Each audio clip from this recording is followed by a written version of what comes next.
और कैसन विधाता तू और बनवला ई दुनिया के धन बारे दुनिया के लोग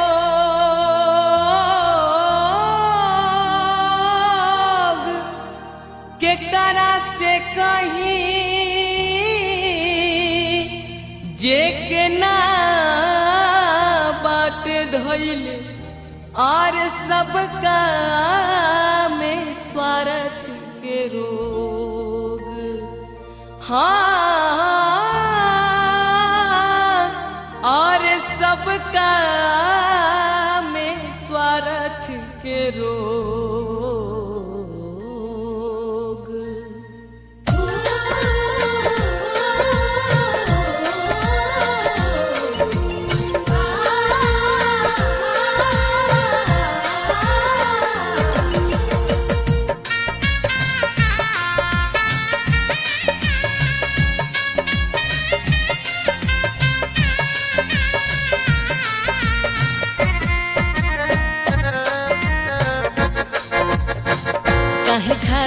राजा हम पे काहे खाती राजा हम पे रोज खिसियाला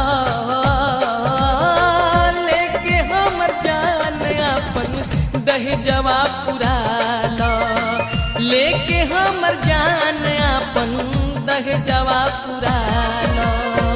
काहे खाती राजा हम पे काहे खाती राजा हम पे रोज खिसियाला लेके हमर जान अपन दहेजवा पुराला लेके हमर जान अपन दहेजवा पुराला।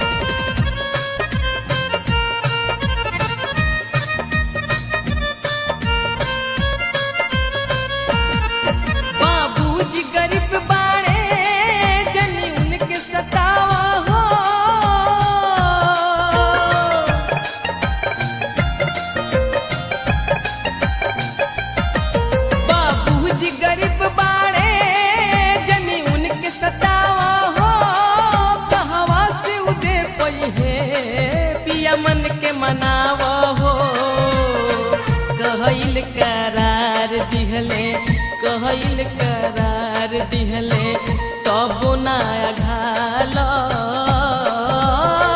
लेके हमर जान अपन दहेजवा पुराला लेके हमर जान अपन दहेजवा पुराला।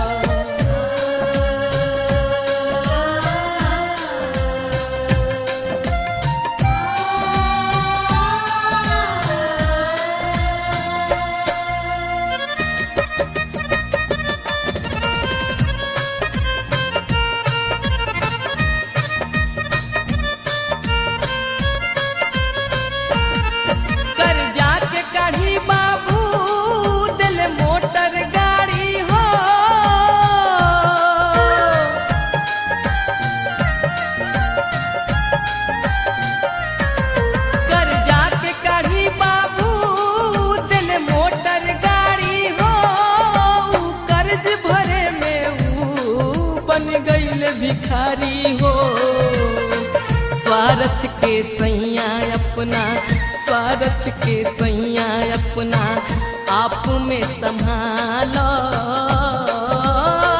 लेके हम जान अपन दहेजवा पुराला लेके हम जान अपन दहेजवा पुराला।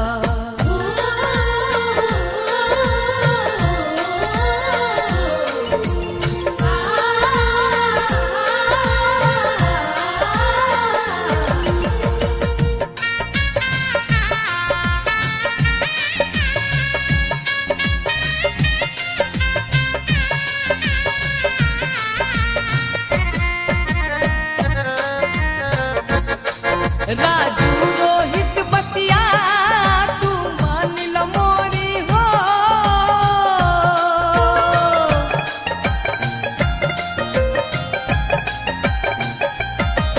राजू रोहित बतिया तू मान ल मोरी हो। अर्जी करी सैया दुनो हथवा जोड़ी हो। दहेज के लोभी जानी दहेज के लोभी जानी बनाए विशाल। लेके हम जान अपन दहेजवा पुराल। लेके हमर जान अपन दहेजवा पुराल। काहे खाती राजा हम पे काहे खाती राजा हम पे रोज खिसियाल। लेके हमर जान अपन दहेजवा पुराल। लेके हमर जान अपन दहेजवा पुराल। लेके हमर जान अपन दहेजवा पुराल।